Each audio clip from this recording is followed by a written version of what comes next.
Hello, good people. Todd Shannon, data scientist, social commentator, and getter of buckets. Recently, I stumbled on what I believe to be an ironclad principle, and that is that small lies test your discernment, but big lies test your character. I hesitate to use the term big lie because that phrase has been hijacked by the left to refer to so-called election deniers. I'm using the term in a much more generic sense where a big lie is essentially anything that is obviously false or can easily be shown to be false with just a little bit of effort on an individual's part. I would also say it refers to obviously subverted moral claims, like, for example, the idea that a man can be a woman is a big lie, or that the way to end racial discrimination is through more racial discrimination. I mean, these ideas are absurd on their faces, and yet there are many people who hold to them. The question that I've been asking myself recently, though, is why, and how do people come to believe such obvious lies?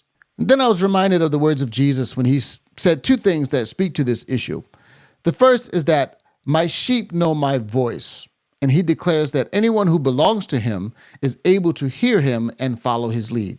The second thing that stood out to me is when he spoke harshly to the Pharisees and said that they were of their father, the devil, and that they would do whatever their father desires. He's essentially making the same claim about those who are deceived by lies as he is about those who hear his voice and follow him.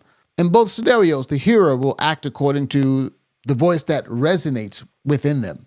Jesus himself was a person that functioned as a litmus test for everyone around him. What you believed about him was not just a test of your judgment, but of your character. There are three issues in recent history that show the state of our culture and the capacity of many within it to live by lies. Unfortunately, it demonstrates that we live in a society where the moral state of the people have degraded to such an extent that obvious lies flourish and control millions. The first of these issues is COVID-19. Those who believe that those who wouldn't receive an experimental vaccine should be fired from their jobs, not allowed to leave their homes, and in some cases even essentially be put in jail if you live in Australia or Canada, for example, are members of what I call the Branch Covidian cult. I mean, despite the fact that there were many legitimate reasons not to want to receive an experimental vaccine or to think that maybe shutting down our whole society in light of this virus may not be a good idea, those who held such positions were hated and thought of as not just incorrect, but evil and selfish. Then the second issue that recently arose was the election of 2020. Those who saw clear and obvious elements of unfairness with how the election was conducted and how information was systematically withheld from people in favor of a single candidate, we were told that we were the crazy ones and that we were believing big lies. But the Israel-Palestine conflict is perhaps the greatest example of an issue that tests the discernment and the character of an individual in recent memory. More than COVID, or more than your view on the 2020 election, more than your view on January 6th, what a person believes about the Palestinian conflict says more about them in many cases than it does about the conflict itself. The conflict is what it is, and the facts are available to anyone who's interested in hearing them, but how people perceive and receive those facts is what I find so interesting. From a moral standpoint, it might really be the simplest moral issue that you can think of. I mean, really, how hard is it to really determine who has the moral high ground when you have one group of people saying, we want to murder every single person in the other group, while the group being threatened with extinction has never said or attempted anything of the sort? I mean, is that really a difficult moral question? Who has the high ground? The Palestinians or the Jews? I mean, come on. This is why I can't let this issue go, despite many of my viewers probably wishing that I would just move on to other subjects. And I got to tell you, I have no interest in doing that because I've never seen a topic hold this much moral significance and function as a test of one's character like this issue does. It really is like holding up a mirror to your own face. Now, not too long ago, I happened to learn how noise-canceling headphones work.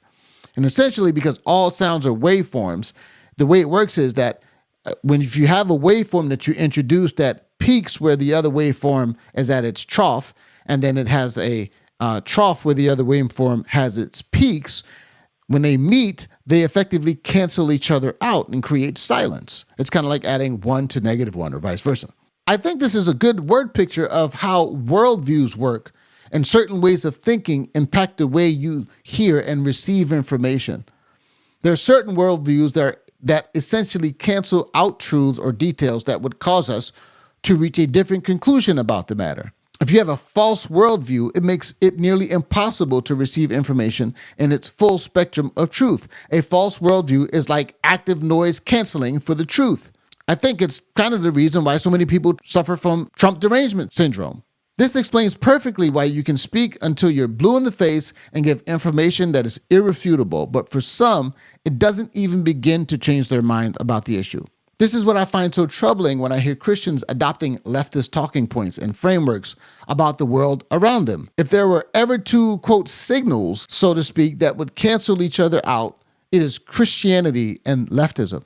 But every so often, we have an opportunity to revisit and update our beliefs. I mean, we're not robots or machines or automatons, so we can reflect and look back on what happened. Now let's think about Palestine, because the same people who were wrong about COVID, who lied to you about the 2020 election and other things, are now telling you that the Palestinians are in fact the victims of Israeli occupation and oppression, while justifying the slaughter of innocent civilians, or at the very least, offering half-hearted condolences, simultaneously saying that maybe they went too far, but, I understand why they did it. I mean, BLM had, posted a picture of a paraglider, these people that just glided into a music festival and murdered in cold blood 200 people plus that had absolutely nothing to do with their conflict. These are people just living their lives. Some of them were even Arabs. When you demonstrate that you cannot hear the truth, that says that there's something inside of you blocking it from resonating. These are the same people. These are the same groups who are trying to convince you that they have the moral authority to impose their ideas or to tell you that you should feel a certain way about the Jews and that you should be sympathetic to the Palestinians primarily. They're victims, they say. It's a lie. They believe these things despite how obviously untrue they are.